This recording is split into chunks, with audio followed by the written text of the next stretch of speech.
Magandang araw mga panauhin. Ako nga pala si Juan Crisostomo Ibarra, anak ni Don Rafael. Masaya akong makita kayong lahat. At mas masaya ako dahil ako'y nakabalik na sa aking inang bayan. Matapos ang 7 taong pag-aaral sa Europa. Narito ako bumalik sa aking bayan sa San Diego. Matapos ang mahabang panahon sa Europa. Ang aking puso ay puno ng pag-asa at layunin na makatulong sa aking bayan at sa kapakanan ng aking kababayan. Pagdi Damaso, kayo po pala. Nagagalak akong makita ang matalik na kaibigan ng aking ama. Mukhang nagkamali yata ako. Hindi po yata kayo si Padre Damaso. Pagpaumanhin niyo po ako. Ako ay naglalayon na magtayo ng paaralan upang bigyan ng edukasyon at kaalaman ang mga kabataan dito sa San Diego. Sa pamagitan ng edukasyon, magiging manaya ang ating isipan at magkaroon ng lakas upang labanan ang mga katiwalian at pang-aapi.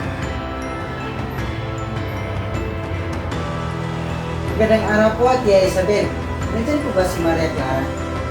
Nais ko sana siyang makausap. Marie, wala pa rin pupas ang iyong ganda. Nakalimutan? Bakit ko naman makakalimutan ang nag-iisang irog ko? Salamat nga pala sa mga bulaklak. Alam kong magugustuhan ng mga magulang ko sa langit. Salamat nga pala sa iyong pagmamahal. Hanggang sa muli. Anong ginawa niyo sa aking ama?